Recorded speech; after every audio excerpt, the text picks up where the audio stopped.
बात 2017 की है, सर्दियों की टाइम की।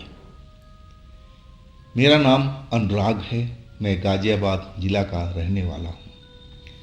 मेरी एक फैक्ट्री थी और उस फैक्ट्री में मैंने कई नई मशीनें लगाई थी और उस मशीन को लगे फ़िलहाल अभी 3 ही महीना बीता था। अब हमारी फैक्ट्री में सही ढंग से काम चल रहा था। पुरानी मशीनें तो बार बार ख़राब होती रहती थी, हमारा प्रोडक्शन रुक जाता था, इसलिए हमें नुकसान भी कई बार झेलना पड़ता था। लेकिन नई मशीनें लगाने के बाद हमारा प्रोडक्शन धड़ाधड़ चलने लगा था। अब मशीनें सही ढंग से काम कर रही थी, प्रोडक्शन सही निकल रहा था। मैं और मेरा पापा, मेरे सब दोनों लोग खुश थे कि चलो अच्छा हुआ मशीनें चेंज कर ली। वो रविवार की दिन था। अब मैं सुबह फैक्ट्री से होकर के अपने घर आ चुका था। फैक्ट्री से हमारा घर लगभग 1.5 घंटे की सफ़र पर था कार के द्वारा। अब मैं दोपहर के बाद से मैं अपने घर में पहुंच गया था। मुझे एक पार्टी में जाना था अपनी पत्नी को लेकर के। अब मैं उसी का तैयारी कर रहा था। करीब 5 बजे के आसपास मुझे फैक्ट्री से फ़ोन आया। फ़ोन सुपरवाइज़र का था और वो जो खबर सुनाया वो सही नहीं था। जो नई मशीनें मैंने लगवाई थी उसमें से जो बड़ी मशीन थी, ज़्यादा प्रोडक्शन देती थी, और वही मशीन ख़राब हो गई थी। अब रविवार का दिन था। अब तो कंपनी आज बंद ही रहती है। मैं फ़ोन पर ट्रायल किया लेकिन बात बनी नहीं। लेकिन जो मिस्त्री वहाँ पर मशीनें फिट करने आए थे और उनका मैं नंबर लिख कर रखा था। मैं उनसे बात किया, फ़ोन लग चुका था और तब जाके मुझे तसल्ली हुई।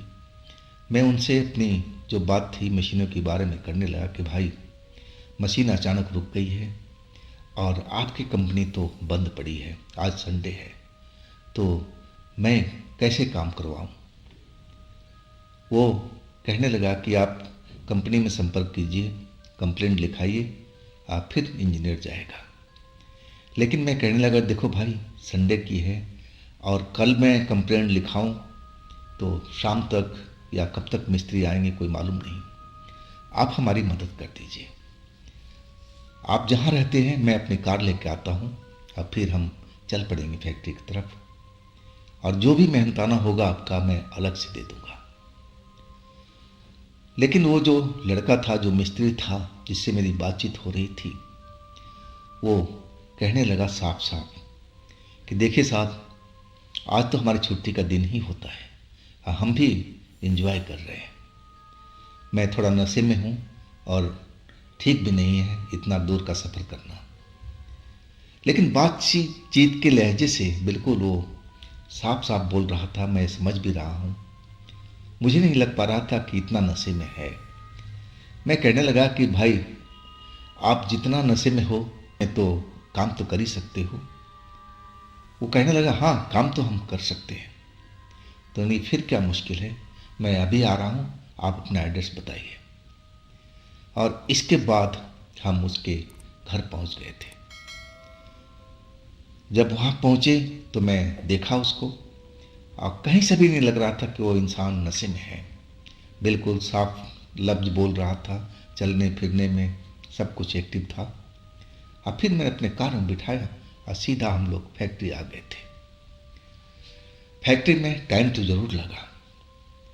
अब रात के 11 बजे के आसपास हमारी मशीनें चालू हुई, और एक तो सर्दी की रात हो गई थी और ऊपर से अंधेरी रात थी। जब मशीनें चालू हो गई, प्रोडक्शन स्टार्ट हो गया, तब मैं खुश था। और तभी वो मिस्त्री बोल पड़ा कि साहब जी कुछ मंगवा लो ना, आपने तो मेरी पार्टी ही खराब कर दिया। हालांकि मैं पीता नहीं था, मेरे पापा कभी कभी हफ्ता में 10 दिन में कभी कभी पी लिया करते थे। मैंने बोला हाँ हाँ क्यों नहीं। मैं सुपरवाइज़र को बोला कि भाई इसका सेवा पानी करो, जो कह रहे हैं ये। सुपरवाइजर उसी लाइन का बंदा था, वो भी पीने खाने वाला था। अब उसको अपने जो फैक्ट्री का रूम था वहाँ ले गया, उसका सेवा भाव किया, पिला पिला करके उसको टल कर दिया था। अब जब वहाँ से निकला तो मैं उसके देखा कदम लड़खड़ा रहे थे। अब तब मैंने पूछा, क्या अब हो गया काम ना आपका? बोला हाँ हाँ, मज़ा आ गया, लड़खड़ाते हुए बोला। अब फिर हम अपने कार में आकर के बैठ गए थे। सुपरवाइज़र को मैं कई सलाह दिया कि देखो, मशीन ओवरलोड मत करो, थोड़ा कम ही माल निकालो और चलने दो ऐसे ही। अगर ज़्यादा ओवरलोड करोगे तो ठीक नहीं होगा, मशीनें बीच में रुक जाएगी, जैसा इस मिस्त्री ने बताया था। और बीच में थोड़ा रेस्ट भी दिया करो, क्योंकि जब से मशीनें लगी थी ना, तब से धड़ाधड़ चलती जा रही थी, तो भी तो उनको भी तो रेस्ट चाहिए थी। यही सब मैं समझा बुझा करके मैं अपने कार में लौट गया था। और वो जो मिस्त्री साहब थे, पिछली सीट पर जा करके पसर सा गए थे, आंखें बंद था उनका। अब मुझे लग रहा था कि अब वो सो चुके हैं नशे में। मैं अपना कार लेकर के अब चल पड़ा। उनको घर पर छोड़ना था, इसके बाद मुझे अपने घर जाना था। आज का तो मेरा मज़ा किरकिरा हो गया था। मुझे एक पार्टी पर पहुंचना था अपनी पत्नी के साथ में। अब तो इस मशीन ने मेरी ऐसी हालत कर दी थी। यही सब मन में विचार करते हुए मैं आगे की तरफ चलता जा रहा था। मैं उस जगह पर आ गया था जहाँ पर पुराना कब्रिस्तान था। वहाँ पर पूरा अंधेरा दाएं बाएं में फैला हुआ था। मैं उन चीज़ों से अनजान अपनी रोड पर देखते हुए, गाड़ी चलाते हुए आगे जा रहा था। जैसे ही कब्रिस्तान के एरिया आया, बाउंड्री दिखाई देने लगी और अचानक मेरी कार रुक गई। कार जैसे ही रुकी, मैं कार स्टार्ट करने लगा। कार में पेट्रोल भी पूरा पूरा था। कार भी लगभग नई ही थी, ज़्यादा पुरानी कार नहीं थी। मैं अब स्टार्ट करने की कोशिश करने लगा था कि कैसे भी मेरी गाड़ी स्टार्ट हो जाए, लेकिन गाड़ी स्टार्ट नहीं हो रही थी। मैं नीचे उतरा। मिस्त्री साहब पिछली सीट पर अभी भी सो रहे थे। उनको तो अब होश ही नहीं था कि वो कहाँ पर हैं, इतना उन्होंने दारू पी रखा था। मैं कार का बोनट खोला और अंदर देखने लगा। मेरे पास में एक छोटी सी टॉर्च थी। टॉर्च की सहायता से मैं खराबी ढूंढने में लग चुका था। मैं दोनों हाथ अपना इस्तेमाल करना चाह रहा था, लेकिन जो टॉर्च थी उसकी फोकस सही से नहीं पड़ रही थी। मैं अब मिस्त्री साहब को तरफ देखने लगा कि अगर होश में होते तो टॉर्च जरूर मुझे दिखा देते, और फिर मैं उस खराबी को दूर कर सकता था। लेकिन वो तो नशे में थे। और तभी मुझे एक हाथ दिखाई दिया मेरे पीछे, और वो हाथ जैसे ही आगे आया, टॉर्च पकड़ना चाह रहा था। मैं समझा कि शायद मिस्त्री अंदर से आ गए होंगे, होश में आ गए होंगे। अब मैं टॉर्च उन हाथ में पकड़ा दिया और फिर मैं अपना काम करने लगा था। जो तार मुझे ढीली ढाली लग रही थी, मैं उसको टाइट कर रहा था दोनों हाथों से। अब जो टॉर्च की फोकस थी बिल्कुल सही एग्जैक्ट जगह पर पड़ रही थी। जब मैं वो तार को अच्छी तरह से देख लिया, टाइट कर दिया, तब मुझे तसल्ली हुई कि चलो अब ठीक है, अब मैं एक बार कार स्टार्ट करके देखता हूँ। और फिर मैंने मिस्त्री को आवाज़ दिया कि अब टॉर्च को बंद कर दो। लेकिन वो टॉर्च अभी भी जल रही थी और सही उसी जगह पर फोकस हो रही थी। और जैसे ही मैं मुड़ा, मैं सामने जो देखा तो मेरी तो चीख निकल गई थी। एक काली कलूटी औरत, पूरा काला कपड़े में, और वो टॉर्च पकड़ रखी थी। चेहरा इतना भयानक था उसका कि मैं बता नहीं सकता हूँ, इतना भयानक चेहरा था उसका। आंखें अंगार की तरह दहक रही थी, और जो उसका चेहरा था इतना कटा पीटा था कि देखते ही मुझे सिहरन सी हो गई थी। उसको मैंने अपना टॉर्च पकड़ाया था और वो मुझे टॉर्च दिखा रही थी। मैं अपने इंजन के जो खराबी था उसी से दूर कर रहा था, उसी की सहायता से। जैसे ही मैं चिल्लाया, मैं देख करके मुझे दिल की धड़कन बढ़ गई थी और तेज आवाज में चिल्लाया था। और जैसे ही मैं चिल्लाया, उसके हाथ से वो टॉर्च छूट गया। टॉर्च जमीन पर गिर गया था, लेकिन अभी भी वो टॉर्च जल रहा था। मुझे समझ में नहीं आ रहा था कि ये इंसान है या फिर क्या है ये, क्योंकि मैंने भूत प्रेत को कभी देखा नहीं था और ना मैं कभी वास्ता पढ़ा था। तो जाहिर सी बात है कि ऐसी किसी का शक्ल देखोगे तो इंसान चकरा ही जाएगा, और वही हाल मेरा हुआ था। मैं बहुत डरा हुआ था, पूरा बदन मेरा कांप रहा था। अब वो औरत मेरी तरफ देखे जा रही थी अपनी लाल लाल आंखों से। हाँ, मैं एकदम डरा हुआ, घबराया हुआ। अब मैं इंजन के पास से बोनट जहां मैं खड़ा था, अब वहां से मैं धीरे धीरे हटने लगा था। मैं किनारे पर आ गया था और वहां से मैं भागना चाहा कि मैं अपनी कार से दूर भाग जाऊं, लेकिन ऐसा हो नहीं पाया। उसका लंबा हाथ मेरे कॉलर पकड़ लिया था। अब फिर वो एक डरावनी आवाज में बोली, तू कहां भाग के जा रहा है? तू कहीं नहीं भाग सकता। अब फिर वो मुझे अपने पास घसीट लिया। जैसे मैं उसके पास पहुंचा, अब मुझे होश नहीं था कि मैं कहां पर हूं। मैं बेहोश हो गया था। जब मुझे होश आया तो मैं देखा आसमान में तारे चमक रहे हैं। पूरा अंधेरा हर तरफ दिखाई दे रहा है और मैं घबरा करके अपनी आंखें खोला कि मैं हूं कहां पर, जिंदा हूं या मर चुका हूं। और तभी मैं क्या देख रहा हूं कि मैं एक कब्र के ऊपर में लेटा हुआ हूं और वो काली औरत मेरे सामने में खड़ी है और उसका चेहरा दूसरी ओर था। मैं सब ये जब देखा कि मैं कब्र के ऊपर में लेटा हुआ हूं और सामने में औरत खड़ी है, और मैं चीखना चाहता था फिर दोबारा से, लेकिन अब मेरे गले से आवाज नहीं निकल रही थी। मैं बेहद डरा हुआ था, मैं घबराया हुआ। अब दूसरी बार मैं बेहोश नहीं होना चाहता था।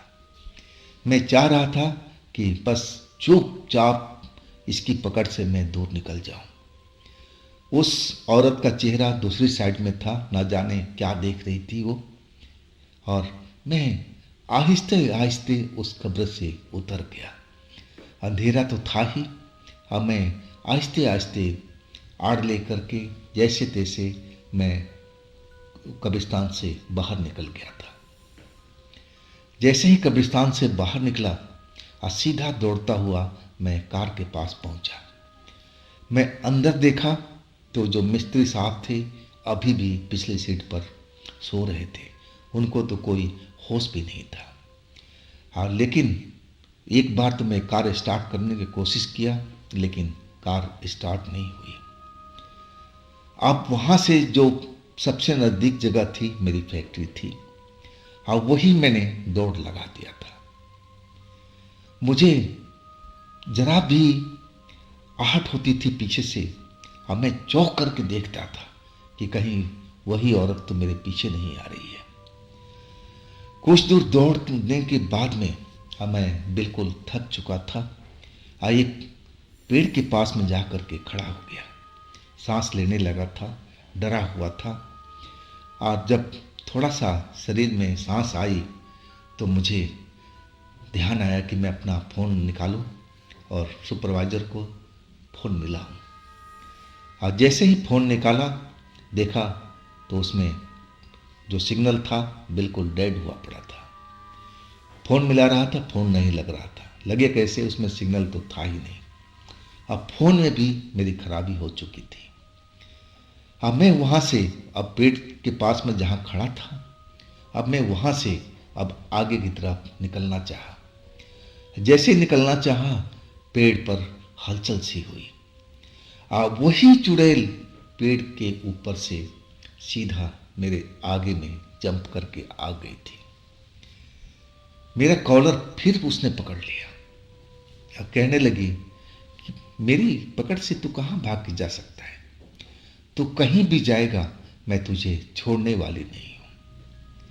अब फिर वही हुआ, मैं सदमे से बिल्कुल बेहोश हो गया था।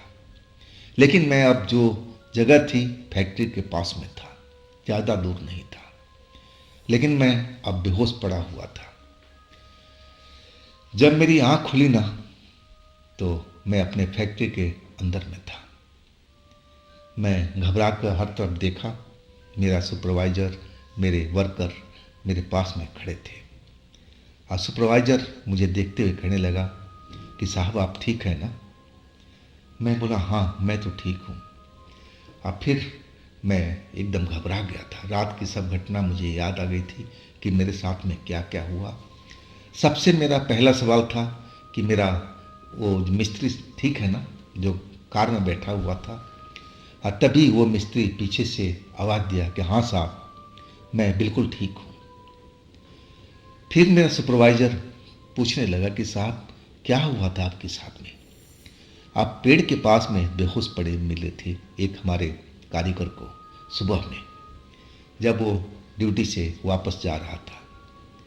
तो क्या हुआ था साहब? क्या कोई बदमाशी किया था आपके साथ में रोड पर? आप हमें बताओ, मैं देखूंगा कौन सा बदमाश है, क्योंकि वो सुपरवाइज़र वहीं का लोकल रहने वाला था। मैं अब उसको क्या बताऊं कि मेरे साथ में क्या हुआ था इतने लोगों के बीच में। अब फिर मैं उठ करके खड़ा हुआ, मैं अपने ऑफिस में गया। अब फिर उसको बुलाया। सुपरवाइज़र को मैंने कोई बात छुपाई नहीं, एक एक बात मैंने उसको बता दिया कि मेरे साथ में क्या क्या हुआ था। और तभी वो सुपरवाइज़र कहने लगा कि साहब मैंने भी सुना था, लेकिन मैंने अपनी आंखों से कभी नहीं देखा है। वो जो कब्रिस्तान का एरिया है ना, वो वाकई हॉन्टेड है। मैं कितने लोगों से ऐसी कहानियाँ सुना हूँ, लेकिन उन पर मैं विश्वास नहीं करता था। लेकिन जो आपने आज बताया ना, विश्वास करना ही पड़ेगा। आप तो साहब बहुत खुशकिस्मत हो कि आप सही सलामत बचे हुए हो। लेकिन लोग बाग जो बताते हैं ना कि उस चुड़ैल की जो चंगुल में फंस गया तो जिंदा कभी बाहर नहीं निकला, तो उस किस्मत इंसान हो साहब। अब वहाँ से अपने घर जाने की तैयारी करने लगा था। डर तो पूरे शरीर में था कि ना जाने कौन सी शक्ति थी जो उस चुड़ैल से मेरी रक्षा किया। अब फिर मैं उस मिस्त्री को लेकर के अपने कार से लौट पड़ा था। मिस्त्री को घर छोड़ा और घर पर जाकर के पापा को एक एक बात बताई। पापा भी घबरा गए थे। अब जैसा चल रहा था वैसी हमारी फैक्ट्री चल रही थी। मैं तो सुरक्षित था, मुझे तो कुछ भी नहीं हुआ था, सब कुशल मंगल मेरा चल रहा था। हाँ, डर तो मुझे ज़रूर लग रहा था उस घटना के बाद से।